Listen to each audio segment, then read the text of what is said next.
I see.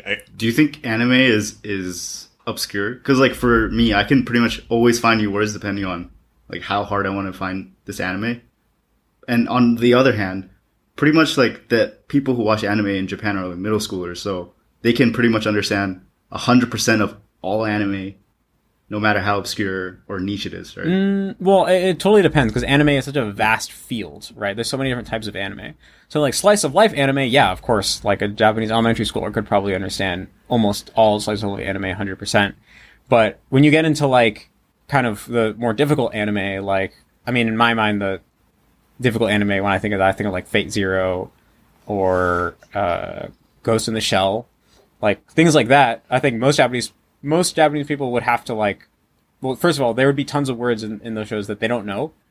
They could still understand it because they're like, their overall ability is so good that they can like infer what things mean, even though they didn't actually know the word. So they'd be fine. But even so, they'd probably have to like pause a couple times and rewind and really pay attention to like fully follow the plot and those types of things.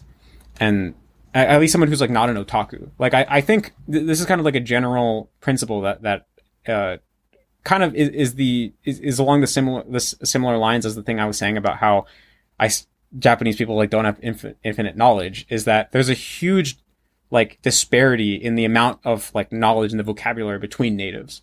And this is probably true for most languages, but I know it's true for Japanese. Like there's the average vocabulary of a Japanese, or sorry, the vocabulary of a Japanese person is going to differ a lot from person to person, depending on like how much they read / like how much otaku media they consume.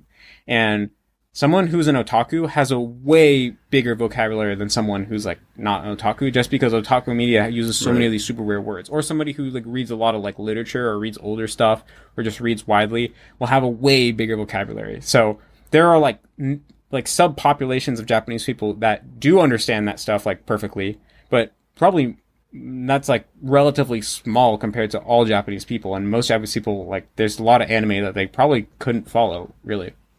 I mean, like I said, the slice of life stuff is like no problem, but the like more like some of the fantasy stuff or the other ones that are like crazy hard, there's I think a lot of natives probably can't understand that 100%.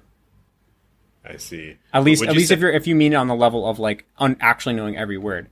Most shows, like I said, people can like infer around what they don't know, so they'll still be able to like enjoy it, no problem. Right.